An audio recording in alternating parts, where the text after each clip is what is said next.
Сәлеметсіңдер ме, құрметті оқушылар? Тапсырманы бастамас бұрын каналға жазылып, видеоларға лайк басуды ұмытпаңыздар. Қазақша контентке қолдау көрсетеміз. Бүгін бізде 5-ші сыныптардың 1-ші тоқсанына арналған ТЖБ тапсырмасын орындайтын боламыз. 1-ші тапсырма. Тыңдалым. Мәтінді мұқият тыңдап, төмендегі тапсырмаларды орындаңыз. Үлкенді сыйлау қазақ халқының ата салты. Үлкенді сыйлау ең алдымен әке мен шешені сыйлаудан басталады. Өз отбасын, өз ата-анасын сыйламайтын ұл мен қыз басқа адамдарды да сыйлай алмайды. Ата-ананы, баланы дүниеге келтіріп өмір береді, тәрбиелеп өсіреді. Білім береді, оған ер жетіп отбасының қамқоршысы болады деп сенім артады. Есейген бала ата-анаға қамқоршы болуға жараса жігіт болғаны. Ата мен ананың қартайғанда бойынан күші қайтады, бірақ олардың ақылы көпті көрген, тәжірибесі отбасына үлкен көмегін тигізеді. Әрбір қиын істің шешімін ең алдымен ата-ана табады. Ол үшін ата-анамен ақылдасып, олардың пікірін тыңдап отырған орынды. Ата-ананы сыйлаған жастардың өз балалары да кейін оны қайталайды. Ата-ананың ісінен үйреніп қана қоймай, олардың тәрбиесін бойға сіңіре білу әр баланың парызы. Ал енді, құрметті оқушылар, мәтінді тыңдап болсақ, тапсырмаларға көшеміз. 1-ші сұрақ. Мәтіннің негізгі ойын анықтаңыз. Мәтіннің негізгі ойы бізде қызды құрметтеу және үлкенді сыйлау. 2-ші тапсырма. Мәтін мазмұнына сай мақалды анықтаңыз. Ата-анаңа не істесең, алдыңа сол келер. 3-ші тапсырма. Сұраққа толық жауап жазыңыз. Үлкенді сыйлау неден басталады? Әке мен шешені сыйлаудан басталады. 4-ші тапсырма. Бағдарсызық арқылы мәтіндегі ақпараттарды мағынасымен сәйкестендіріңіз. Әр сұраққа бір жауапты белгілеңіз. Үлкенге құрмет. Бұл В болады. Сыйлау, қамқорлық көрсету, бағу. Баланың парызы А. Ата-ана тәрбиесін бойына сіңіру. 5-ші тапсырма. Берілген сөздерді жұптастырыңыз. Қазақ халқы болады. 1 Ә. Баланың парызы. 3 Үлкен көмек. Отбасының қамқоршысы. Жауаптар қызылмен белгіленіп тұр.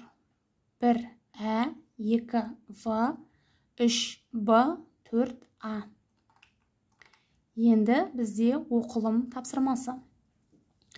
Құрметті оқушылар, мәтінді мұқият тыңдаймыз.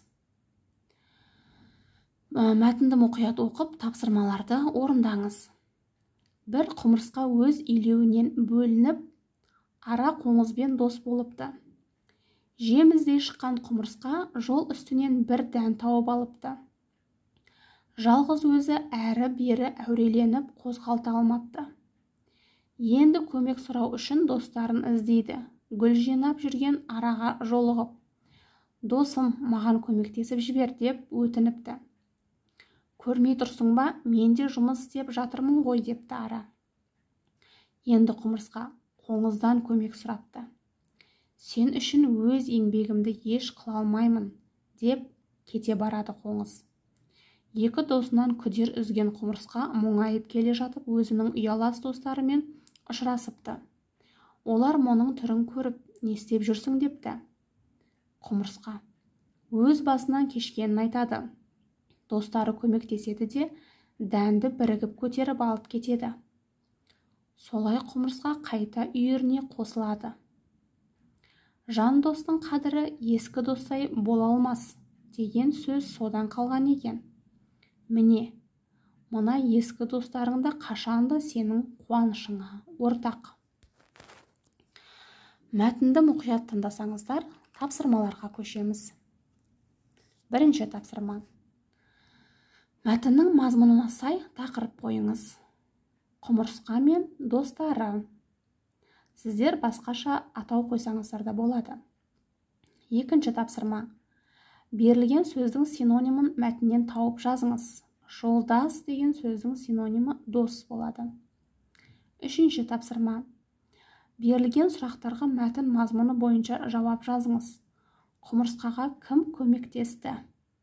Ұялас достары көмектесті. Жауабы. Келесі тапсырма. Мәтінге тірек болатын сөзді жазыңыз. Тірек сөздер бізде құмырсқа, достары, дән, көмек. Мәтін бойынша оқиғалардың ретін ажыратыңыз. Келесі тапсырма бізде дұрыс жауабы С болады. Яғни құмырсқа бірінші дән тауып алады. Оны қоңыздан көмек сұрайды, ұялас достар оған көмектеседі. Осымен бізде оқылым тапсырмаларының жауаптары берілді. Келесі бізде жазылым. Жазылымда мынандай тапсырма берілген. Басқа қалада тұратын досыңызға сіз тамашалаған хайуанаттар бағы туралы, онда көрген жан-жануарлар туралы хат жазыңыз. Хат мазмұнында хабарлы, сұраулы, лепті сөйлемдерді қолданып, хат стилін сақтаңыз. Сәлем хат. Сәлем досым, қалың қалай? Білесің бе, мен жақында Алматы зообағына барып келдім. Неткен тамаша жер. Мен саған өзімнің кішкентай саяхатымнан айтып берсем деймін. Алматыдағы бас республикалық зообақ бұл Қазақстандағы Алма-Ата қаласының мемлекеттік хайуанаттар бағы. Ғылыми және білім беру мекемесі. Қазақстан Республикасындағы ең көне зоологиялық саябақтардың бірі. 1937 жылы құрылды. 21 гектар ауданда орналасқан. Хайуанаттар бағындағы барлық жануарлар 7 бөлімде орналасқан. Жыртқыш сүтқоректілер, тұяқтылар, приматтар, жыртқыш құстар, экзотикалық құстар, экзотариум, аквариум. Зообақ орталық мәдениет және демалыс саябағының жанында орналасқан. Горки деп аталады. Негізгі кіреберіс Есенберлин көшесінде. Ол жерде көптеген тамаша, әрі әдемі жануарлар бар екен.